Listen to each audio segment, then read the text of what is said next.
மலைப்பகுதியில் அமைந்திருந்த ஒரு அழகிய காட்டில் பலவிதமான பறவைகள் வாழ்ந்து வந்தன. இந்த காடு பசுமையால் நிறைந்து உயர்ந்த மரங்கள் பறவைகளுக்கு பாதுகாப்பான இருப்பிடமாக இருந்தது. இந்த கதையில் 3 பறவைகளான கிளி, குயில் மற்றும் காகத்தின் நட்பு, அவைகளின் பயணம் மற்றும் அவைகளின் இறுதி முடிவு பற்றி பேசுவோம். கிளி பச்சை நிற இறகுகளுடன் மின்னும் அழகு பறவையாக இருந்தது. அதன் இனிமையான பேச்சு காட்டிலுள்ள மற்ற பறவைகளை ஈர்த்தது. ஆனால் கிளிக்கு ஒரு பெரிய கனவு இருந்தது. உலகத்தை பயணித்து புதிய இடங்களையும் பறவைகளையும் இயற்கையும் காண வேண்டும் என்று. இந்த காடு அழகுதான், ஆனால் வெளியே உள்ள உலகம் எப்படி இருக்கும் என்று கிளி அடிக்கடி யோசித்தது. ஒரு நாள் கிளி தனது நண்பர்களான குயிலையும் காகத்தையும் சந்தித்தது. நண்பர்களே, நான் இந்த காட்டை விட்டு வெளியே செல்ல போகிறேன். உலகத்தை பார்க்க விரும்புகிறேன் என்று உற்சாகமாக கூறியது. குயில் தன் இனிமையான குரலில், கிளி, இது ஆபத்தான முடிவு. வெளியே புயல், வேட்டையர்கள், மனிதர்கள் இருக்கிறார்கள் என்று எச்சரித்தது. கிளி குயிலின் வார்த்தைகளை கேட்க மறுத்தது. காகம் புத்திசாலித்தனமான பேசுவதற்கு பெயர் பெற்றது. கிளி, உன் கனவு புரிகிறது. ஆனால் நாம் மூவரும் ஒன்றாக சென்றால் ஒருவருக்கொருவர் உதவலாம். நட்பு நம்மை வலிமையாக்கும் என்று கூறியது. கிளி மகிழ்ச்சியடைந்தது. நீங்கள் என்னுடன் வருவது எனக்கு பெரிய ஆறுதல். சரி, ஒன்றாக பயணிப்போம் என்று கூறியது.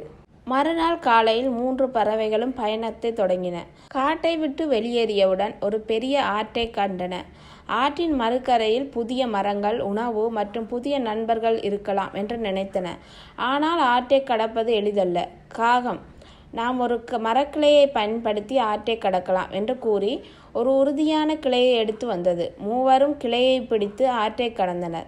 மறுகரையில் ஒரு புதிய காட்டை கண்டன. அங்கு மயில் ஆடிக்கொண்டிருந்தது. கழுகு உயரத்தில் பறந்தது.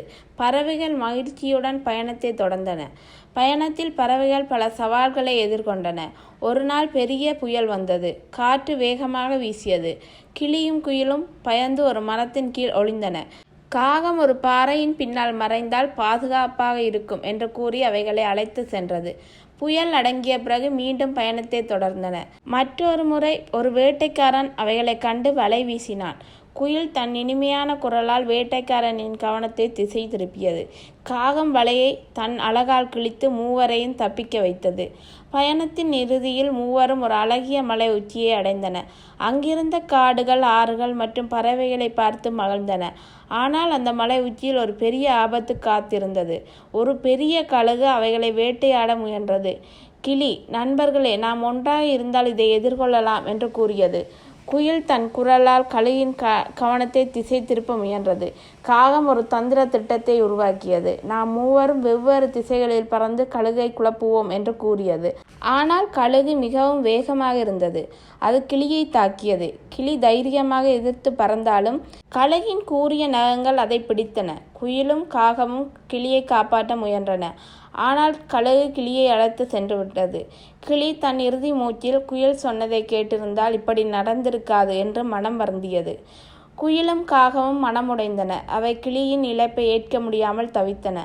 ஆனால் கிளியின் கனவுகள் அவைகளுக்கு உத்வேகம் அளித்தது. கிளியின் நினைவாக நாம் இந்த காட்டிற்கு திரும்பி மற்ற பறவைகளுக்கு அதன் கதையை சொல்ல வேண்டும் என்று காகம் கூறியது.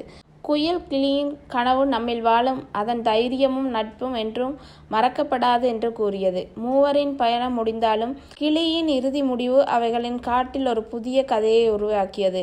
காட்டில் உள்ள பறவைகள் கிளியின் கதையை கேட்டு பெரியவர்கள் சொல்வதை கேட்க வேண்டும். நட்பு, தைரியம் மற்றும் கனவுகளை பின்பற்றுவதன் முக்கியத்துவத்தை உணர்ந்தன. குயிலும் காகவும் தங்கள் வாழ்நாள் முழுவதும் கிளியின் நினைவுகளை போற்றின.